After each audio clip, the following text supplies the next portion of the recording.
Hello. Have a seat right there.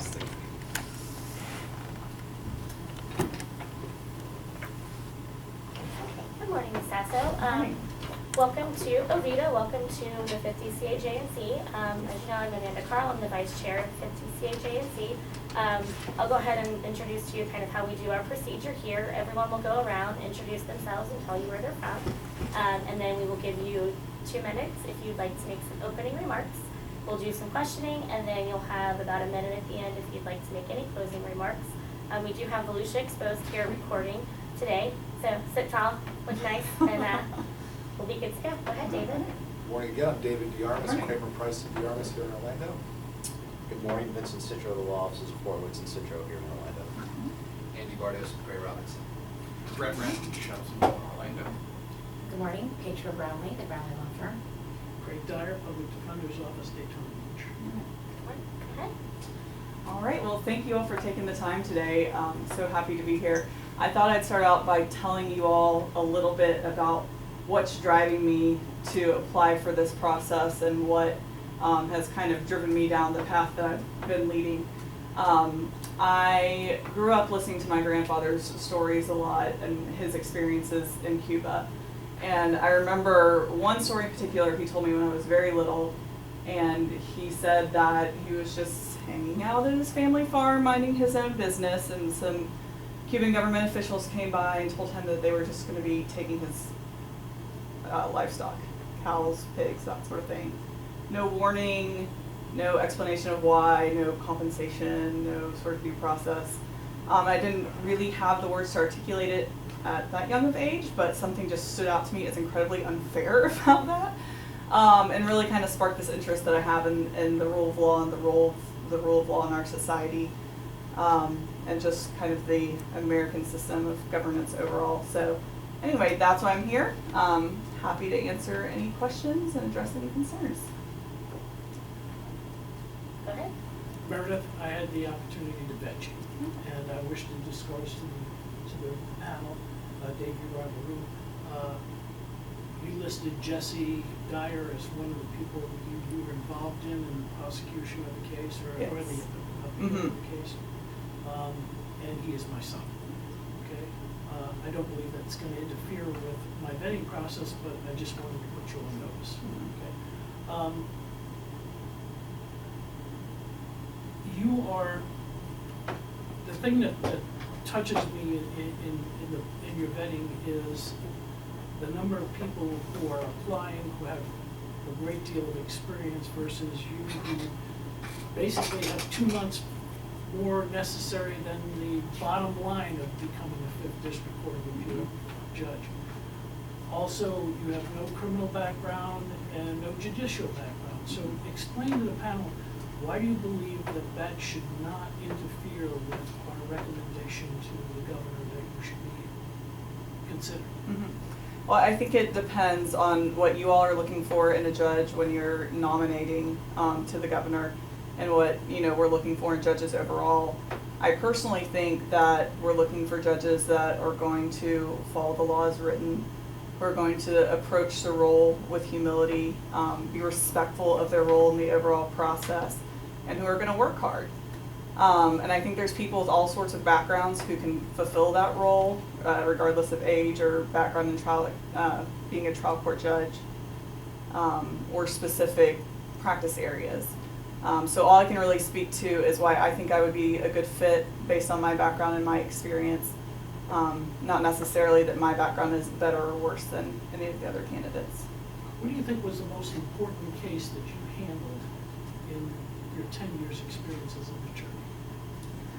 A lot of the cases that we've worked on recently have been incredibly important. I think probably one of the most important one was the League of Women Voters 1, which was a petition for quo warranto brought by the League of Women Voters asking the Supreme Court to essentially issue an advisory opinion as to which governor could make the Supreme Court appointments. I think that the consequences of that case could have been severe. One, if the Supreme Court had expanded quo warranto jurisdiction to basically allow for advisory opinions, and two, if they had stepped into this political arena and dictated what future elected representatives could or could not do based on a press conference. Well, you in fact worked for Governor Scott, and for all intents and purposes, he lost that one. How do you feel about it? Well, the first case he won, the petition for Colonel Lorenzo, he won. And just to clarify, anything that I say today is my own personal beliefs. I do not speak for the executive office of the governor or Governor Scott. In the second case, I have an issue with the way that it was decided, just because the issue was not actually briefed. The issue of whether the outgoing or the incoming governor can make the appointment was never actually presented to the court in the form of written argument or oral argument. And so it was kind of a surprise when we got an order signed by the clerk saying that the governor-elect had exclusive authority to make those appointments. So if I was going to take issue with the court's ruling, that would really be why was the process that they used to make that decision. I'll ask you a question, Ms. Sasso. You touched on sort of jurisdiction a little bit with reference to whether they have authority to enter advisory opinions or something like that. And I'm wondering, and I'm not trying to catch you off guard, there would be a valid reason that you didn't read this opinion, but I'm wondering if you recently read the en banc decision out of the 5th, Grant versus Citizens Bank. Are you familiar with it? I did, yes. Who do you agree with and why? So I'm not completely clear from reading the decision whether the issue was actually argued and presented in the briefing to the court, and I think that makes a big difference. Based on the cases I understand it, I do tend to agree with the dissenting opinion by Judge Gross Hansen Eisnagel that the court really should limit their opinions to the cases that come before them. I think there's been several instances where courts, appellate court and Florida Supreme Court, and the district courts have kind of attempted to reach out and grab an issue just because they want to address it without it really being procedurally before them. And I don't think that's the best way to approach judging overall. Can I ask a follow-up? Sure, go ahead. How do you think you would handle if you got on the court and you're young, first of all, you don't have any trial court experience, everyone's necessarily senior to you, and there was an opinion that came out that's really binding on the court, at least, without taking an en banc view of it, but you really believe that the prior panel got it wrong. Maybe it's the interpretation of a statute. And say one of the judges that's on your panel was also on that other panel. How are you going to handle that, knowing that it is stare decisis, knowing that you think it's wrong, but you're also brand new? How do you think you're going to handle that kind of situation? What would you do? I think, well, if I'm sitting on a panel, we don't have really the ability to overrule precedent unless we're sitting on banc.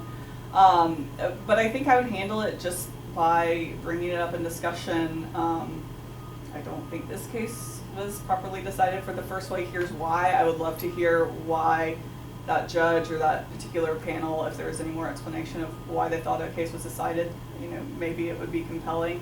But I think especially on a panel in a collegial court, it's just an opportunity for discussion.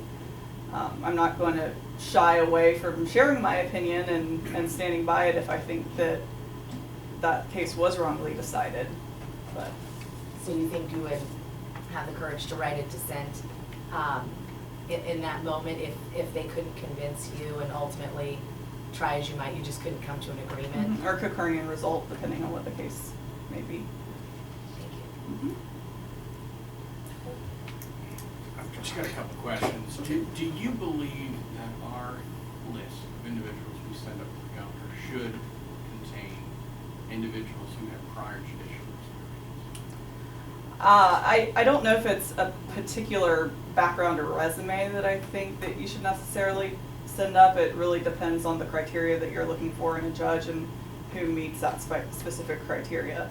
If this commission believes that only trial court judges should serve as appellate judges, obviously I don't meet that qualification. But if you're looking for more than that, if the commission's looking for judges who are going to be committed to following the rule of law.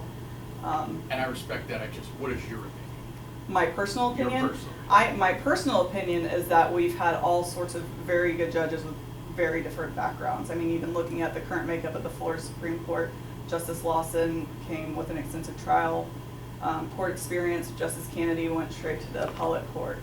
And I think they're both doing a wonderful job. On the 5th PCA, you have somebody like Judge Eisnagel who went straight from private practice to the appellate court and is approaching the role very seriously, working very hard, and I think doing a great job. And so I wanted to touch upon your question 21 in the application and kind of go through this. It's your background in different positions that you've been in and the times that you've been there. And so, looking back at Fox, Wacken et al., you were the law clerk and an associate there for roughly about 2 years. And I think you hit the ground running, is what you said in here, and got pretty quick. What was the primary practice area? So Fox Wacken did everything except for criminal and bankruptcy. And I, for the majority of the time I was there, was the only associate. And then at one point I was one of 2 associates. And I primarily worked with a partner who did a lot of appellate work, and she really helped me with the writing aspect. And then there was, I basically just helped out as needed with all the other partners. So I got everything from title insurance defense to employment litigation and federal court to family law experience. It was really the full range of civil litigation. Sure. And in each of those cases, you were working under somebody directly on point on that? Correct. Yes. Yes. Correct. In the next one, Broussard and Cullen, what was that primarily that you were doing? What area? So that firm was primarily liability defense and workers' compensation defense. Workers' compensation was definitely the bread and butter. The firm took on a couple of plaintiffs' cases, but it was mostly defense. And that firm, I worked with the 2 partners, but the associates of that firm have much more of an independent role than at Fox Wacken, where I was a true associate. So at Broussard and Cullen, for example, I always had a partner signing on to my work, but I was going to oral argument by myself, arguing cases by myself, arguing final hearings by myself, and for the most part writing independently. My background in that is much the same. My experience, they threw me to the wolves right from the get-go, so I understand completely. Yeah. So it looks like about 4 years plus a couple of months there, and then you went to Hayes Law. Hayes Law is construction, I believe. Yes. Right, that was Yep. that background. It looks like that was about 10 months there. Were you running your own cases, or were you managing on point under some supervision? Yeah, that was a solo practitioner that I was helping, and so she was definitely the lead attorney there and worked with the clients directly. I would definitely go off to court on my own and that sort of thing, but I would say she was the lead attorney. And those are large, complex, multi-construction disputes, those types of cases? Yes. And then you were primarily attending the depositions, handling the arguments, drafting all the documents, and then she would supervise by reviewing and signing. Correct. Yep. And then you moved into, I'm just gonna call it farmers insurance in-house. Yes. Yeah. And Yeah. it looks like for a year and 6 months roughly, you were there. Primarily, what were they doing? So that was all, representing clients of farmers insureds, and the types of disputes they had. I had the general liability and auto portfolio, so different from some staff councils, I did get to try premise liability and negligent security and some meaty general liability issues, and that I was truly on my own. I definitely had supervisors, but supervisors in the sense that they manage the whole state. And being able to ask folks, different questions. that come Yes, up, but absolutely. But that's an important component of any law firm Oh, that yes. you're working in, which is good to see. And then you moved on to the executive officer of the governor. And I think we're all impressed by the number of cases and the issues and the matters that you've dealt with at that time. But I'd like to know a little bit more. In talking with some folks, they kind of say that you are one of the 2 real primary litigators in that office who are actively involved. I'd like your viewpoint on what you did, not talking about the government. What was your involvement on these active litigations? So obviously General Counsel Dan Norby is an excellent constitutional litigator, and I see myself as supporting him because of my background in litigation, I have kind of been the go-to person when it comes to litigation. And so our process is not, different than what you'd see at a law firm. Kind of discuss the case beforehand. I'll get a initial draft going, and Dan will put his magic on it towards the end, and and then we send it out. But Sure. But have you argued any of the oral arguments that have come up in any of those cases? I know they're pretty high profile. So yeah, I none of understand. the appellate oral arguments. I have represented the governor in some of the trial court proceedings, but Dan takes the lead on the oral arguments. And how many, in terms of your time at the office of the governor, litigations in either the Supreme Court or otherwise, or appellate cases have you been involved in? Roughly. Yeah, I think it's been at least 15. And these are high profile, very quick turnarounds over the Yes. top response levels. Yes. All right. That's all the questions I've That's a lot. Thank you. It's not an eternity. And I will actually kind of follow up on that, having gone through your experience. You've had a lot of different levels of experience. You've had a broad range of practice areas. What do you think about that broad level of experience would be helpful sitting on the 5th District Court of Appeal? And you've met with clients, you've had to deal with clients and know kind of the needs of clients and have had to answer to them, but you've also had other levels of experience. So if you could tell us how you think all of those would work together, would that make you a better judge? Yeah, I think, especially over the past 2.5 years, what I've really gained confidence in is my ability to take whatever issue you throw at me and be able to argue it at least 2 days later. I mean, maybe, sometimes less, depending on who the judge is. I have a great comfort at this point with my ability to hone in on what the applicable case law is and apply it to a set of facts. And I think that would be helpful in an appellate court. I'm not going to be intimidated by some complex issue just because I haven't dealt with that specific area of law before. So that's how I think it would probably be most helpful. Thank you.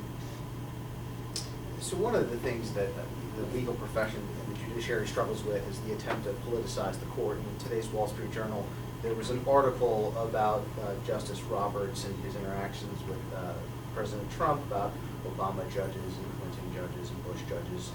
If you were to make the short list and the governor ultimately appointed you, having come right out of the governor's office, what is it you think you would be able to do in order to make sure that the public doesn't perceive you as someone who is politicized or trying to politicize the judiciary on that court? I think the judge's first step in what I would do is to make sure that you are deciding the cases based on the laws written and not based on your personal preferences. That's the absolute bare minimum that every judge needs to do in order to allow the public to see that they're not, some political actor. I think beyond that, I think that judges can be involved in the community and just show everybody that they're a normal person similar to what Justice Lawson does. I think he's a great role model in terms of demonstrating, yes, he takes these very hardline positions in cases based on the law and sometimes writes some pretty intense dissents. But he's just a person, and he demonstrates that through his involvement with the community. Like everyone else, I was tossed in at a very young age to fend for myself in the legal profession, so I'm very impressed with your background, what you've done in your time. Thank you. I can relate to that as well. Tom Rumberger hired me and said, go to work. Oh, good. I do have a question for you. I'm sure when you were working with Mike Bouchard, you had this experience of having a PCA not in your favor. I'm just curious of your thoughts on the PCA process, whether it's underused, overused, and just your general feeling on how the courts manage with PCAs. Yeah, well, as a practitioner, I would say there's never a good time for a PCA, but talking to some appellate judges, I understand they have their role practically for sure, but I think they should be limited to those cases where it's very, very obvious, maybe a single issue brief on an issue of fact, where there was sufficient evidence to confirm the trial court's finding or that sort of thing, or a single issue, legal issue that's been decided multiple times. I think, especially in a multi-issue brief, there's room for citation opinions, especially. I'm just throwing in one sentence citation to a case to demonstrate where the court is going and why they decided a case a particular way. I definitely do not think that PCA should be used to avoid writing on a difficult issue or a controversial issue or anything like that. Okay, it looks like we are at the end of our time. If you would like to have a minute or so, if you'd like to make some closing remarks. Well, thank you all so much for taking the time today. I just want you all to know that if you do see fit to nominate me and if I'm ever appointed, I will work very, very hard and I'm committed to following the law as written. Thank you so much. Thank you. Happy New Year. Happy New Year.